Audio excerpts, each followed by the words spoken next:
પાટણ જિલ્લામાં દશાવાડા અને નિદ્રોડા ગામમાં નવીન પ્રાથમિક શાળાનું લોકાર્પણ કરતા કેબિનેટ મંત્રી બલવંતસિંહ રાજપૂત। પાટણ જિલ્લાના મેત્રાણા, દશાવાડા અને નિદ્રોડા પ્રાથમિક શાળામાં કેબિનેટ મંત્રી બલવંતસિંહ રાજપૂતના અધ્યક્ષસ્થાને શાળા પ્રવેશોત્સવ યોજાયો।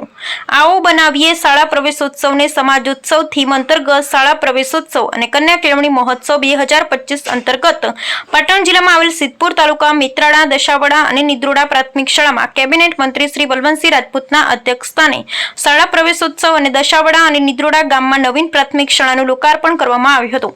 શાળાના પટાંગણમાં કેબિનેટ મંત્રી બલવંતસિંહ રાજપૂત તેમજ અન્ય મહાનુભાવોનું કુમકુમથી સ્વાગત કરવામાં આવ્યું હતું। Bureau report Ramjibhai Raigor.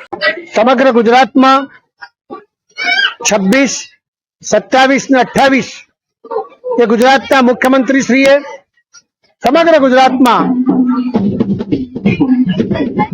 400 થી વધારે અધિકારી, મુખ્યમંત્રીથી માંડીને તમામ મંત્રીશ્રીઓ, તમામ ધારાસભ્યશ્રીઓ, તમામ જિલ્લા પંચાયત, તાલુકા પંચાયત બધા જ લોકોને સાથે જોડીને આ વખતની થીમ એટલે પ્રવેશ ઉત્સવ સાથે સમાજ ઉત્સવ એટલે સમગ્ર સમાજને જોડીને સમગ્ર ગુજરાતની અંદર એક અદ્ભુત કાર્યક્રમ આપ્યો હતો। એના ભાગરૂપે પાટણ જિલ્લાની અંદર 3 દિવસની અંદર આજે 9 થી વધારે ગામો, 2 સ્કૂલના ઉદ્ઘાટનો આજે કરવામાં આવ્યા છે। દશાવાડા મુકામે 72 લાખ રૂપિયામાં પાટણ જિલ્લાની અંદર એક અદ્ભુત સ્કૂલ આજે પ્રાપ્ત થઈ છે। આજે આપણે નિદ્રોડામાં ઉભા છીએ। નિદ્રોડામાં 42 લાખ રૂપિયાના ખર્ચે સરસ સ્કૂલ બનાવી છે અને 31 લાખ રૂપિયા એ રિપેરિંગ માટેના આપ્યા છે।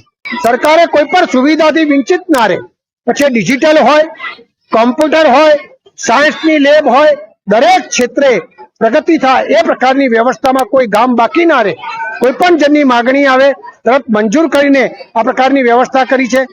બધાને વિનંતી કરું છું કે તમે કાંઈક ને કાંઈક રીતે ગામમાં ઉપયોગી થજો। કોઈ લક્ષ્મી ના આપે તો કોઈની પાસે સરસ્વતી હોય તો એ રીતે વિદ્યાર્થીને મદદ કરજો। કોઈ સારી રીતે મદદરૂપ થઈ શકે તો એ રીતે કરજો। અને ગમે એમ કરીને આદરણીય પ્રધાનમંત્રી નરેન્દ્રભાઈ મોદી સાહેબનું જે સપનું છે કે 2047માં આત્મનિર્ભર બનીએ, વિશ્વગુરુ બનીએ, વિશ્વબંધુ બનીએ, ત્રીજી મહાસત્તા બનીએ, એમાં બધા જ જે છોકરાઓ છે એનું યોગદાન રહે એ પ્રકારની વ્યવસ્થા જ્યારે ગુજરાત સરકાર કરી છે ત્યારે છોકરાઓ પણ સંકલ્પ સાથે આવે છે કે અમારે આઈએએસ બનવું છે, આઈપીએસ બનવું છે, વૈજ્ઞાનિક બનવું છે। દરેક જુદા જુદા પ્રકારે જુદી રીતે જોડાઈને આ દેશમાં ઉપયોગી થવાની ભાવના સાથે આગળ વધી રહ્યા છે। તો આજના પ્રસંગે બધાને ખૂબ બિરદાવી, અભિનંદન આપી મારી વાત પૂરી કરું છું।